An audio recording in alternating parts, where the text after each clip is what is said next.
Olá, paz do Senhor a todos. Eu sou o pastor Elmer Mendes, diretor-geral de Cultura e Educação Cristã. O Éden é o encontro de desenvolvimento ministerial da Igreja Evangélica Avivamento Bíblico. Este evento acontece anualmente em todas as regiões eclesiásticas em nossa igreja. Este encontro, ele visa o aperfeiçoamento dos ministérios. É, de fato, um encontro para o desenvolvimento ministerial. Desta forma, todos os pastores, presbíteros, missionárias, diáconos, diaconisas, assessores, líderes de ministérios, líderes em potencial e também membros que tenham interesse no desenvolvimento ministerial são convidados a participar conosco anualmente deste encontro. A todos que nos acompanham e têm interesse também nos temas e no desenvolvimento ministerial, sejam muito bem-vindos a esse encontro, que é pensando o desenvolvimento, o aperfeiçoamento dos ministérios na Igreja Evangélica Avivamento Bíblico, no Reino de Deus, na Igreja do nosso Senhor Jesus Cristo de forma geral. Sejam muito bem-vindos a este encontro e é um prazer ter você conosco.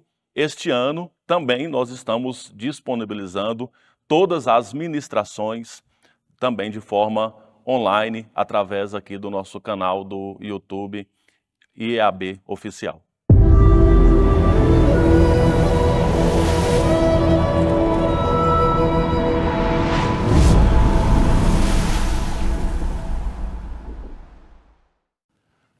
Hoje, no nosso encontro de desenvolvimento ministerial, vamos falar então sobre o significado do chamado. Eu quero iniciar esta ministração pedindo que você possa acompanhar aí comigo a leitura de um texto bíblico que está no livro de 2 Coríntios, capítulo 12, versículo 15, que diz assim.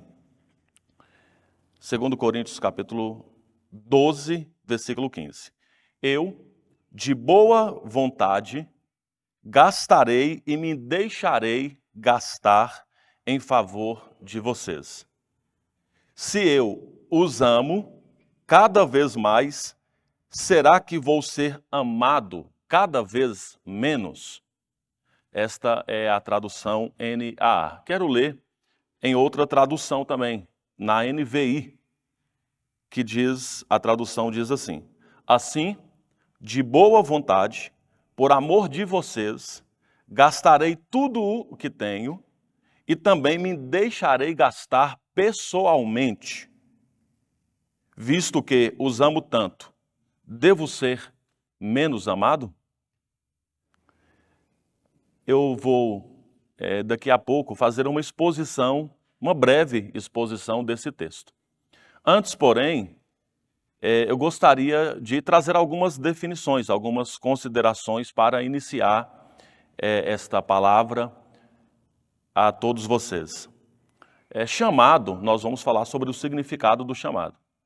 A Bíblia utiliza como sinônimo a palavra vocação. Então, vocação e chamado são sinônimos, seria a mesma palavra. O que é chamado? É Deus chamando. Na Bíblia, quando se fala sobre vocação ou chamado, é Deus chamando. Chamando para o quê? Chamando para um relacionamento. Deus nos chama para um relacionamento íntimo, para um relacionamento próximo com Ele. Veja que na vida profissional, esta palavra também é usada. Vocação também é utilizado para, por exemplo, dizer sobre carreira profissional. Então, qual é a sua vocação profissional? Veja que fora da igreja também utiliza-se essa palavra, vocação.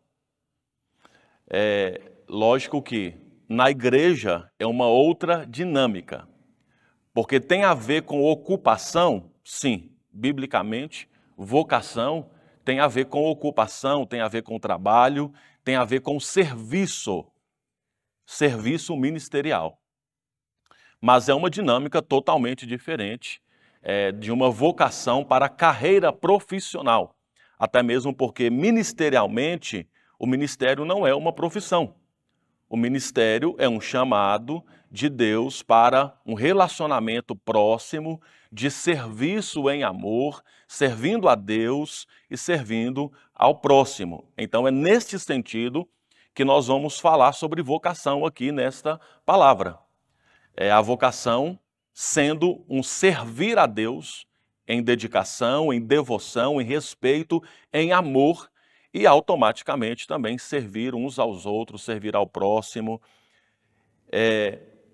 Então é neste sentido que nós vamos trabalhar a vocação nesta palavra. Uma questão é certa, uma questão biblicamente é muito clara. Deus, ele está disposto a dirigir sua vida. Deus está disposto a conduzir, a guiar a sua vida. Até mesmo para que você não ande perdido. Se Deus não guia a sua vida, se Deus não conduz a sua vida, você está perdido. Não há outro caminho, não há outra opção. Então, quando nós falamos de chamado, de vocação na Bíblia, esse ato de Deus te chamar para a intimidade, para um relacionamento, para a comunhão com Ele, é também preciso diferenciar dois tipos de chamados, que é o chamado geral e o chamado específico. Então, no geral, Deus chama, por exemplo, todos para a salvação, sem exceção. Deus chama todos os povos, todas as nações, todas as pessoas para a salvação. Até mesmo, de acordo com a mensagem do Novo Testamento, quando Paulo escreve a Timóteo, Paulo afirma isso, é vontade de Deus que todos sejam salvos.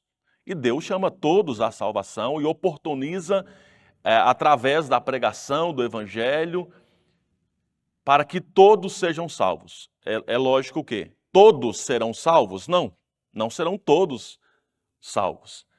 Quem então será salvo? Todo aquele que nele crê. Então é preciso crer, é preciso responder àquela oportunidade que nós estamos tendo em Cristo como Senhor e Salvador da nossa vida, e assim a salvação é efetivada. Todo aquele que nele crê é salvo. Mas há um chamado geral para a salvação. Uma vez que você respondeu a este chamado geral, você se tornou a igreja. A igreja de Cristo agora tem um chamado para toda a igreja. Por exemplo, todos são chamados à santificação. Não há exceção. Todos, sem exceção, são chamados à santificação. Inclusive, este é o lema, é o princípio, o princípio ético desta igreja. O que é um princípio ético? É o que se espera do comportamento, da conduta de todos os membros desta igreja. Que eles busquem a paz com todos e a santificação, sem a qual ninguém verá o Senhor. Então a santidade é um chamado geral para toda a igreja. Primeiro, todo o mundo é chamado à salvação. Todo aquele que nele crê serão salvos. Compõe-se a igreja. E toda a igreja é chamada à santidade. Geralmente, a melhor definição de santidade, ou a mais utilizada, é separado. Você foi chamado para viver uma vida separada para Deus. Então, toda a igreja tem esse chamado.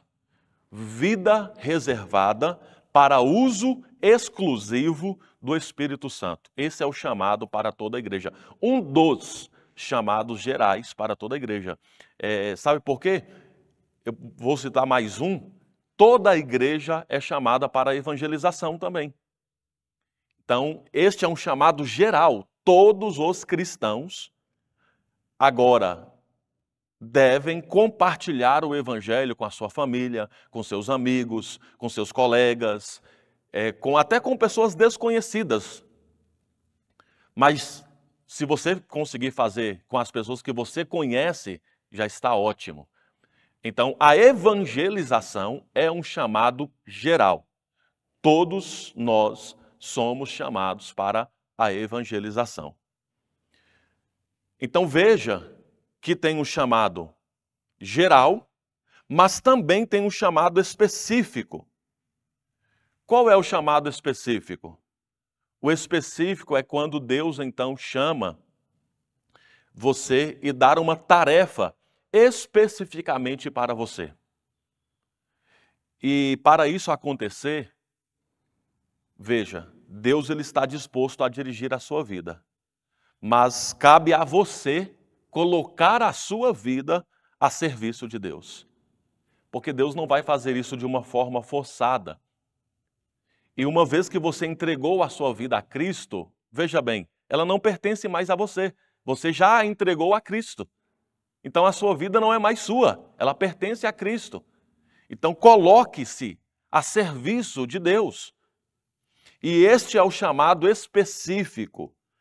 Tem a ver com a forma de serviço na obra de Deus. E todos nós temos um serviço a realizar. Talvez você esteja se perguntando, como eu sei? De qual maneira eu posso saber a obra, a tarefa específica que eu tenho que realizar? Então, na Bíblia, tem os dons espirituais. E é através dos dons é que nós somos, então, posicionados pelo Espírito Santo para servir de forma específica. O que é um dom? Um dom é um presente, é uma dádiva que o Espírito Santo concede para que você possa fazer de forma sobrenatural o que naturalmente você não faria. Isso é o dom espiritual. Aonde está esses dons na Bíblia? Romanos 12, 1 Coríntios 12. 1 Coríntios 12 tem duas listas, versículos 7 ao 10, primeira lista, versículos 25 ao 28, segunda lista. E a quarta lista de dons é Efésios 4. Estes dons, é preciso estudar eles. É preciso entender melhor os dons, para que você, então, talvez tenha dúvida, qual é o seu dom? Qual dom que eu tenho? Se você tiver dúvida, você vai se posicionando melhor quando você estuda os dons. Então veja, Romanos capítulo 12, versículo 3 a 8, são os dons pessoais. Por que são chamados de dons pessoais? Porque o versículo 4 diz que Deus repartiu estes dons a cada pessoa. Deus deu a cada um. E aqui o cristão é capacitado pelo Espírito Santo a fim de desempenhar funções na igreja. A igreja, na ilustração de Romanos 12, é o corpo de Cristo. Assim, como os membros do corpo humano precisam estar saudáveis, igualmente, os membros do corpo de Cristo precisam de saúde para cumprir a missão, para cumprir o propósito. E o Espírito Santo capacita a cada um. Inclusive, é correto dizer, biblicamente, que todo cristão tem pelo menos um dom. Lógico que você pode ter 2, 3 outros dons, mas pelo menos um dom todo cristão tem. Por quê? É o sentido figurado aqui, é um corpo. E cada membro do corpo tem uma função. E cada membro da igreja tem uma função. Não existe nenhum membro da igreja sem função. Talvez você esteja dizendo, eu não sou líder, eu não tenho função, eu não tenho cargo nenhum. Já fique sabendo. Você tem sim uma função, você tem algo a fazer, você tem um serviço a prestar no reino de Deus, para a glória de Deus. Todo membro do corpo de Cristo pode ser que você nunca foi nomeado, ou tenha funções nomeadas, ou lideranças, não importa. Você é um membro do corpo de Cristo? Então, você tem sim um trabalho a fazer, você tem algo a realizar para a glória de Deus, e tem a ver com a comunhão, com a comunidade, tem a ver com a unidade, tem a ver com os irmãos dos quais você convive, se relaciona. Então, Romanos 12 é esta primeira lista de dons. São chamados de dons pessoais. Então vamos ler esses textos. Nós não vamos conseguir aprofundar muito nos dons, mas pelo menos para que você tenha clareza. O versículo 4 diz assim: porque assim como num só corpo temos muitos membros, mas nem todos os membros têm a mesma função, assim também nós, embora sejamos muitos, somos um só corpo em Cristo e membros uns dos outros. Veja o que diz o versículo 6. Temos, porém, diferentes dons, segundo a graça que nos foi dada. Se é profecia, o que é dom de profecia? Profecia, literalmente, é anunciar. Profecia é uma mensagem. O profeta é um proclamador, ele é um anunciador. E esta mensagem aqui, ela tem que ser bíblica. Um profeta, ele não inventa a mensagem. Ele não pode inventar a mensagem, ele não pode criar, não. A mensagem é bíblica. A revelação já foi dada. Nova revelação, não, é falso. A própria Bíblia deixa isso claro. Até se um anjo descer do céu e dizer, eu tenho uma nova mensagem, uma nova notícia, considera falso. Porque a mensagem já foi revelada e é a Bíblia. Então o profeta, ele não pode dizer nada dele mesmo ou contra a mensagem bíblica. E ele diz coisas atuais, dando respostas a situações atuais, para que quem está ouvindo, a igreja, as pessoas que estarão ouvindo essa mensagem, possa compreender e praticar a resposta que Deus deu às situações de hoje. Então, se for profecia, faça segundo a proporção da fé. Se é ministério, dediquemo-nos ao ministério. Literalmente, meus irmãos, ministério é serviço. A palavra, quando diz assim, eu sou ministro de louvor. Ok, você é um servo do louvor. Eu sou ministro da palavra. É isso mesmo. Eu sou um servo. Eu estou trabalhando nisso, eu estou me esforçando para ser o servo mais dedicado. Ministério, geralmente esse dom, ele está ligado àquelas pessoas que estão muito nos bastidores, aquelas pessoas que estão sempre servindo, ajudando em algo. Tem alguma coisa para colocar no lugar? Conte comigo. Precisa organizar alguma coisa? Conte comigo. Precisa fazer algo? Eu estou à disposição. Você vê isso muito no ministério diaconal. Aquelas pessoas que estão sempre ali nos bastidores, mas estão sempre ajudando a organizar tudo, fazer com que as coisas estejam organizadas no lugar. Às vezes coisas simples, trocando uma lâmpada, ajudando na limpeza, na recepção. As pessoas que estão sempre dispostas a servir em alguma coisa, em ajudar em alguma coisa. Talvez você não saiba, mas isso é dom. Isso é dom. O Espírito Santo capacita pessoas para fazerem isso. Porque naturalmente, meus irmãos, nós não queremos ajudar em muita coisa, não. Mas quando tem o dom do Espírito, a pessoa é capacitada a servir. Veja que servir deveria ser uma atitude de todo cristão, né? Deve ser. Mas aqui nós estamos falando de algo a mais, que o Espírito Santo capacita para que essa pessoa possa, de fato, se empenhar nisso. Seguindo, o que ensina? Dedique-se ao ministério do ensino. Esse dom aqui, inclusive, está ligado a outros, como, por exemplo, o dom do mestre, lá em Efésios 4. A pessoa que está capacitada pelo Espírito Santo com o dom do ensino é aquela pessoa que está sempre querendo saber detalhes das Escrituras, significado das palavras, definição de palavras, estudando, pesquisando. Para quê? Para ela ficar com muito conhecimento? Para ela morrer com muito conhecimento? Não.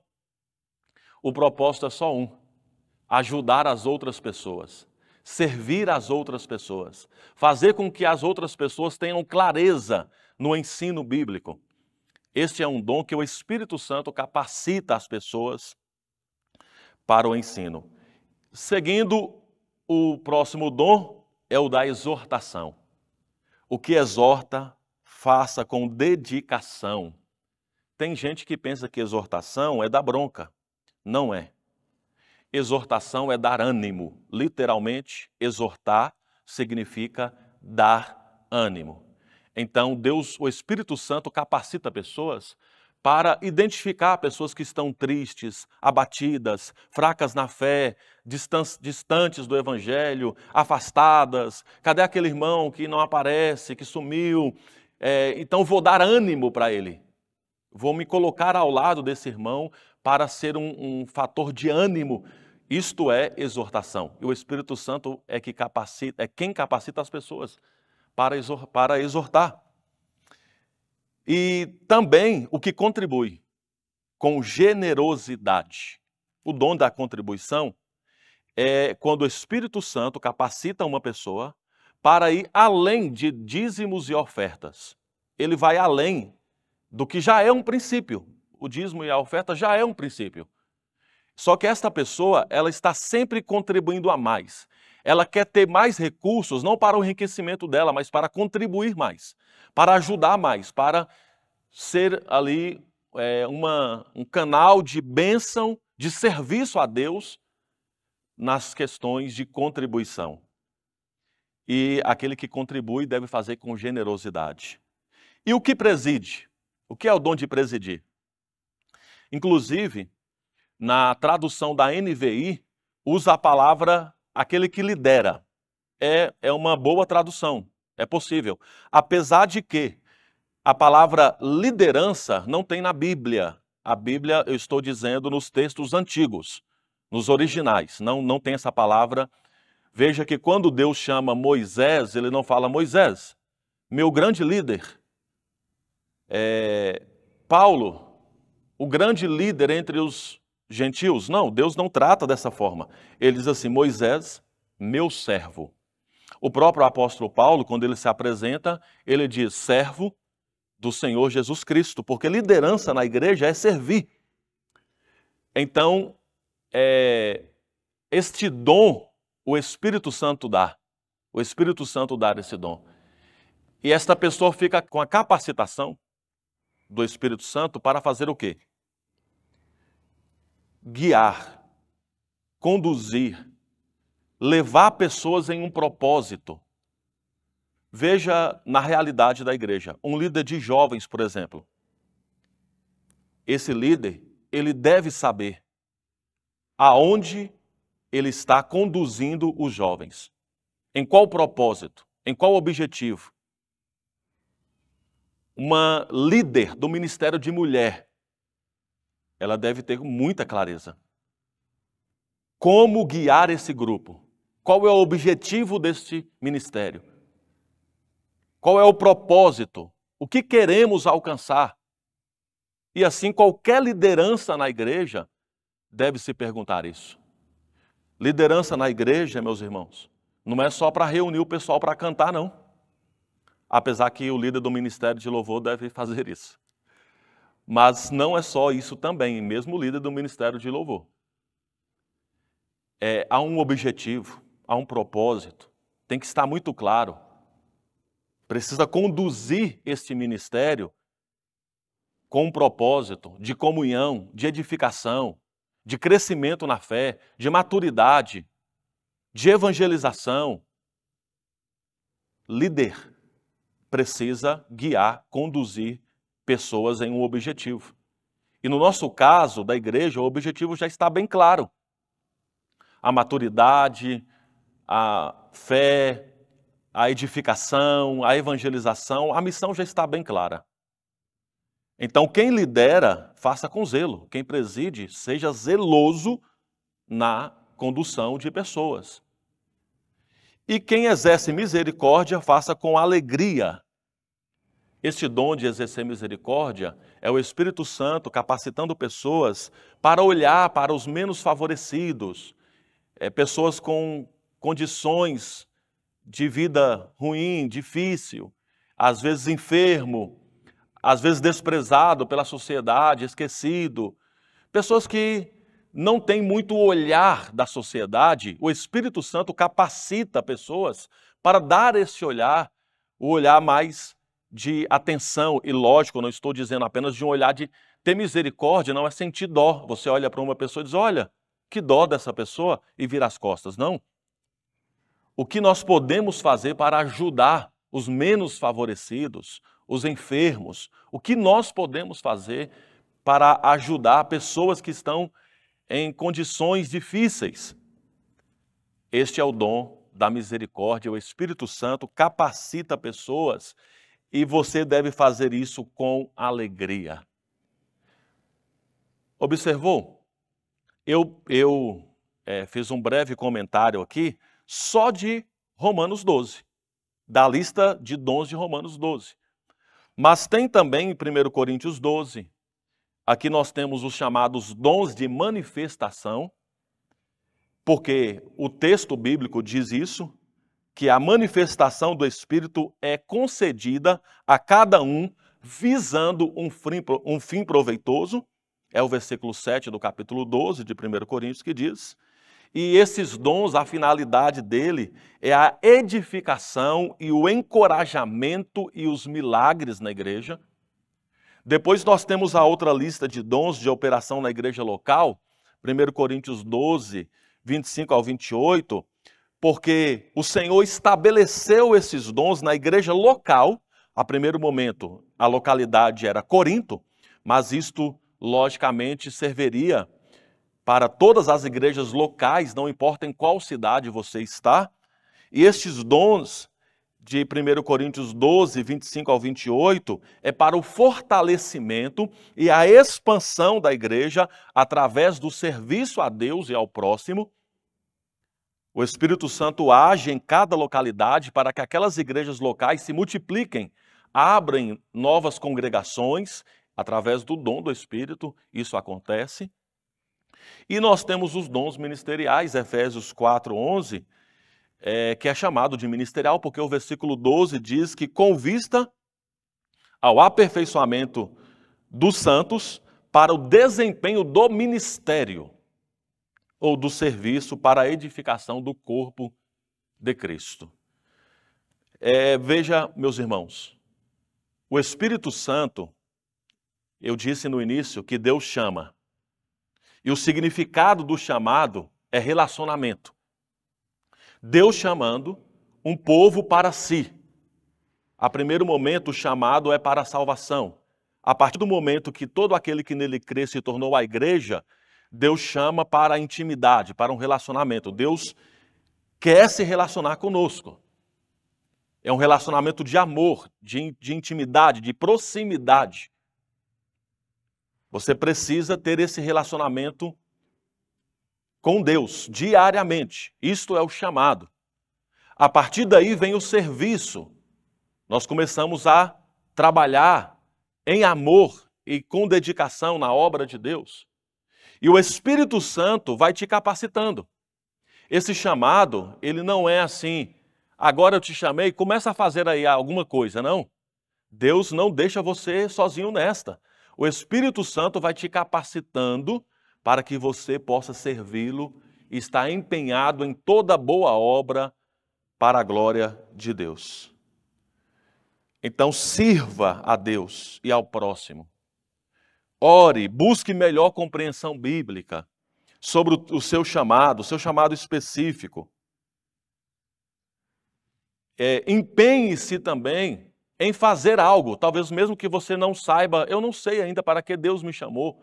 Comece a fazer algo, porque você vai descobrir só se envolvendo. Se você não se envolver em nada, se você não fazer em nada, você nunca vai ter clareza do que Deus te chamou para fazer. E aí então, eu volto ao texto que eu li no início. 2 Coríntios, capítulo 12, versículo 15. Eu volto ao texto para fazer então uma breve exposição deste texto. Lembrando que 1º e 2º Coríntios são cartas que o apóstolo Paulo escreve para a igreja. Há vários propósitos da escrita. Entre eles, a organização. Quem lê 1 Coríntios identifica uma igreja bem desorganizada, bem bagunçada, e Paulo, então, está buscando organizar esta igreja. Quem lê 2 Coríntios já observa que o apóstolo Paulo ele tem um foco em apresentar para a igreja de Corinto os falsos mestres, as inverdades que estavam sendo pregadas naquela igreja, e ele precisa ajudar esta igreja a lidar com estas heresias. E também ele está defendendo o seu ministério apostólico. Sobre as heresias, ele defende e ataca. Ele defende explicando para a igreja as mentiras, esclarecendo e dizendo o que é mentira, e ele ataca dizendo como a igreja deve se comportar perante a falsa mensagem contra o evangelho. Nesse capítulo 12, ele então fala sobre o seu ministério apostólico. E ele defende o seu ministério. A questão é o seguinte, meus irmãos. De qual forma alguém defende o seu ministério? Será que seria da seguinte forma: você se colocar na frente das pessoas e dizer, olha, eu quem mando aqui, sou eu quem mando aqui. É assim que nós defendemos o nosso ministério? Você se colocar diante das pessoas e dizer, vocês pensam que estão falando com quem? Eu que sou o líder aqui. É assim que nós defendemos o nosso ministério? Pois bem, o apóstolo Paulo, ele nos ensina uma maneira de defender o ministério. Sabe qual é? Servindo.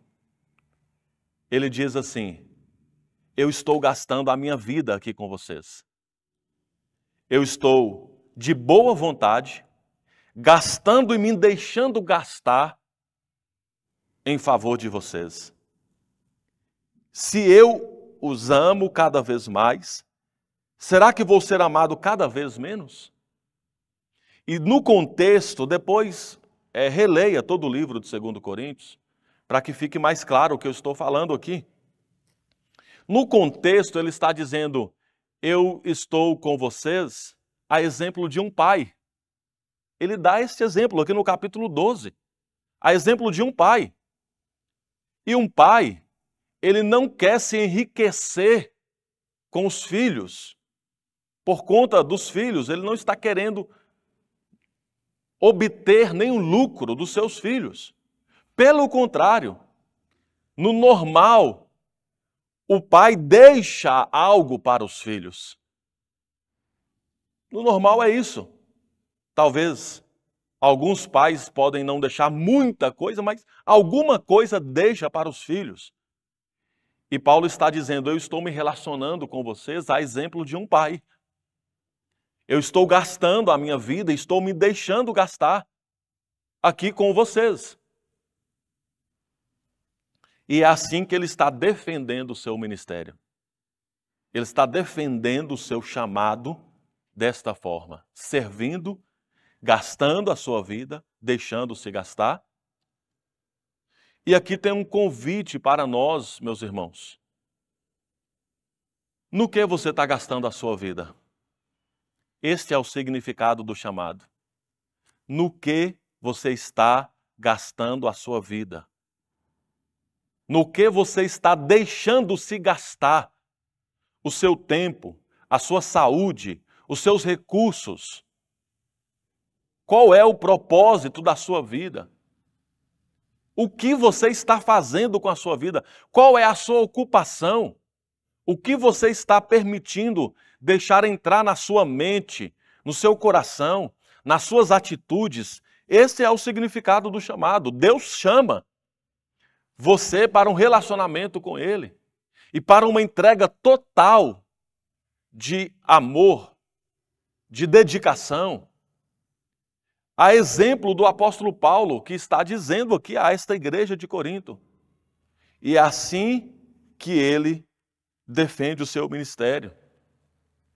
E eu quero concluir aqui, então, trazendo algumas afirmações para você que tem a ver com o seu chamado, que tem a ver com a sua vocação, com o seu ministério.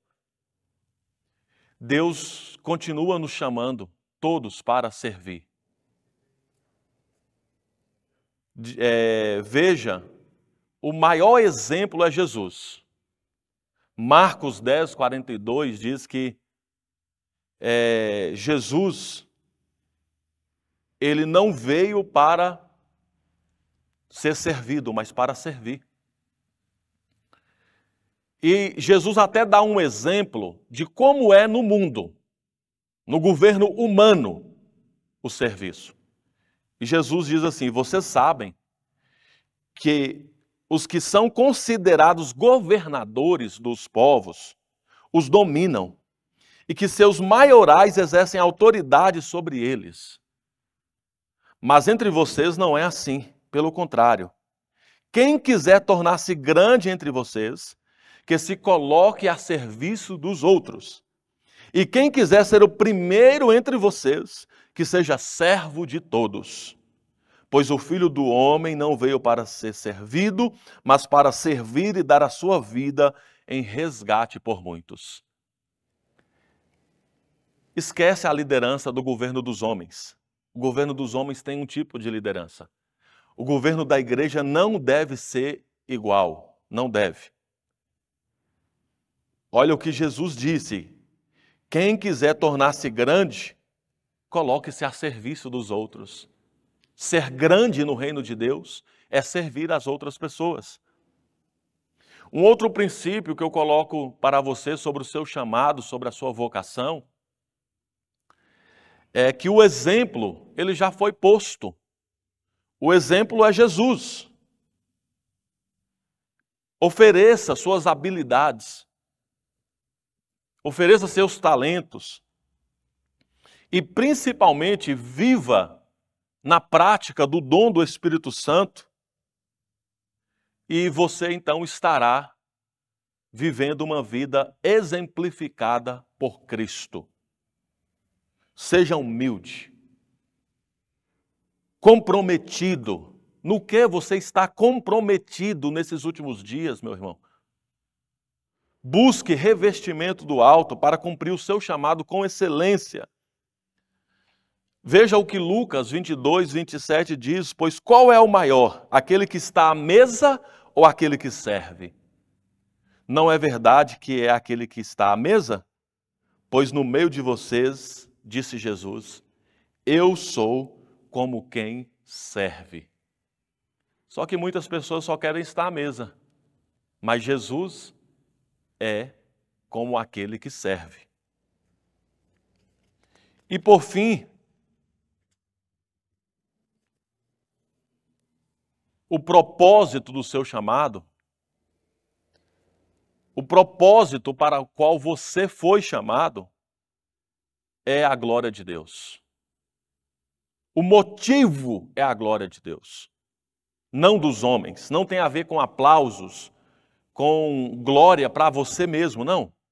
Tem a ver com a glória de Deus. Olha o que 1 Coríntios 10, 31 diz: portanto, se vocês comem ou bebem ou fazem qualquer outra coisa, façam tudo para a glória de Deus. Comer ou beber está colocado aqui como um parâmetro de coisas simples que você faz todo dia. Das coisas simples que você faz todo dia, faça tudo para a glória de Deus. E Colossenses 3, 23 e 24 diz: tudo o que fizerem, façam de todo o coração, como para o Senhor, e não para as pessoas, sabendo que receberão do Senhor a recompensa da herança. É a Cristo, o Senhor, que vocês estão servindo. Glória, honra e louvor ao Senhor Jesus Cristo, não a nós. Nós não merecemos aplausos, nós não merecemos reconhecimento. Tudo o que nós fazemos, faça para a glória de Deus. Caso contrário, meu irmão, você vai ficar magoado, ofendido, você vai ficar entristecido porque não teve o reconhecimento, porque ninguém te aplaudiu, porque ninguém diz nem o muito obrigado, e você vai se ofender e você vai se afastar da presença de Deus. Faça tudo para a glória de Deus. Não busque reconhecimento de nada, porque é a Deus que nós servimos. Então eu termino aqui dizendo para você, gaste a sua vida no reino de Deus. Deixe-se gastar.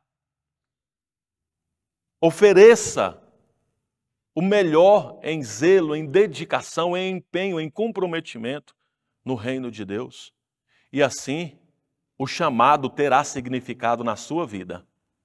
Porque talvez aqui pode ser apenas um discurso, mas na prática, esse chamado só tem significado na sua vida quando você gasta a sua vida para a glória de Deus, no reino de Deus. Quero orar com você para finalizarmos. Pai Celestial, louvado és o teu nome para sempre. Reunimos em respeito, reunimos em devoção e adoração ao Senhor. Seja engrandecido, seja adorado para todo sempre. Meu Deus, nós te amamos, nós te adoramos. Queremos te servir. A nossa vida, uma vez rendida e entregue ao Senhor, pertence ao Senhor. Reine sobre nós a cada dia, que possamos estar empenhados em trabalhar na tua obra e te servir sempre com alegria. Oramos, meu Deus, encoraje esse meu irmão, anime esse meu irmão, para que ele continue empenhado no serviço da tua obra. É a oração que fazemos em nome de Jesus. Amém. Graças a Deus. Um abraço a todos. Fiquem na paz.